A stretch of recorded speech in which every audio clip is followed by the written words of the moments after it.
Welkom. Het is heel leuk dat jullie aan het onderzoek willen meedoen. Met deze presentatie hoop ik jullie de nodige informatie te geven om aan de gang te gaan. De presentatie is in 4 delen.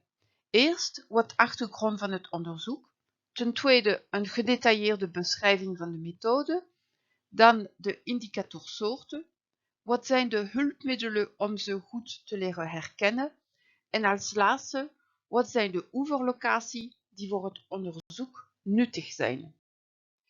Eerst het onderzoek.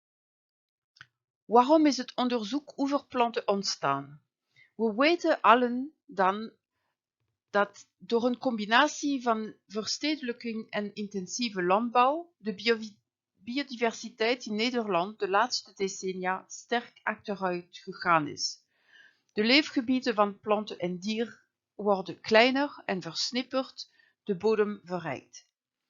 In een polderlandschap en in de bebouwde kom bieden oevers vaak grote kansen voor wilde natuur en belangrijke schuilplaatsen voor diverse planten en dierensoorten. In de afgelopen jaren is er veel aandacht gegeven om de gefragmenteerde stukken natuur met elkaar te verbinden en om de biodiversiteit langs de oevers te verbeteren, bijvoorbeeld door de inrichting van natuurvriendelijke oevers of door de aanpassing van het maaibeheer. Zijn deze maatregelen effectief? Welke oevers vragen aandacht? Zonder gegevens over de huidige situatie en het volgen van de ontwikkelingen is dat moeilijk te beantwoorden.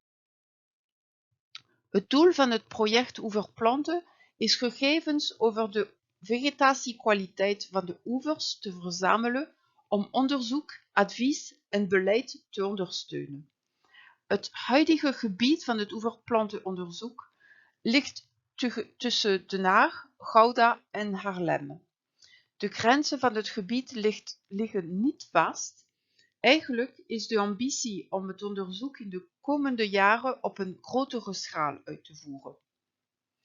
Oeverplanten is een citizen science onderzoek. Het betekent dat jullie uitgenodigd zijn om samen met de onderzoekers te werken.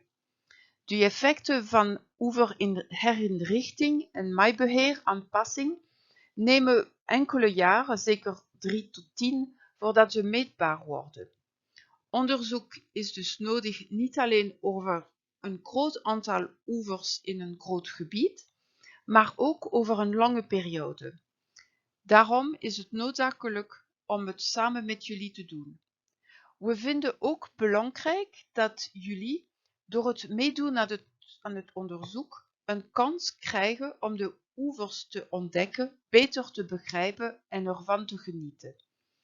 De verzamelde gegevens worden voor iedereen toegankelijk en beschikbaar voor onderzoek, onderwijs, monitoring, beleid, advies. Om de oevervegetatiekwaliteit te bepalen, hebben we een methode ontwikkeld gebaseerd op indicatorsoorten. Planten vertellen iets over hun omgeving en we hebben 23 soorten als indicator gekozen. De rode indicatorsoorten wijzen naar een voedselrijke bodem, bemesting of slordig beheer, zoals het achterlaten van bagger of maaisel op de oeverkant. Deze omstandigheden vertalen zich naar een soortarme vegetatie. De groene indicatorsoorten, integendeel, zijn kwetsbaar selectieve soorten. Ze wijzen naar een minder voedselrijke bodem en een zorgvuldig oeverbeheer, omstandigheden die goed zijn voor de ontwikkeling van een diverse en bloemrijke vegetatie. De gele indicatorsoorten wijzen naar een situatie tussen de rode en de groene, een zorgvuldig slootkantbeheer en omstandigheden die zich kunnen ontwikkelen tot een bloemrijke vegetatie. De zwarte soorten, riet en liesdodde, kunnen massaal langs de oevers voorkomen en geven een algemene beeld van de oevervegetatie.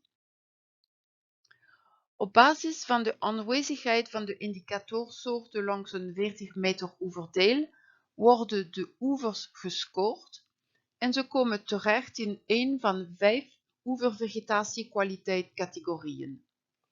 In de rode oevervegetatiekwaliteit vindt men typisch oevers gedomineerd door weinig soorten. In de groene oevervegetatiekwaliteitscategorie vindt men typisch oevers met een biodiverse bloemrijke vegetatie. Ze zijn de topoevers. De categorie oranje ligt heel dicht bij rood en de gele categorie is al een streefbeeld voor de oevers in de regio.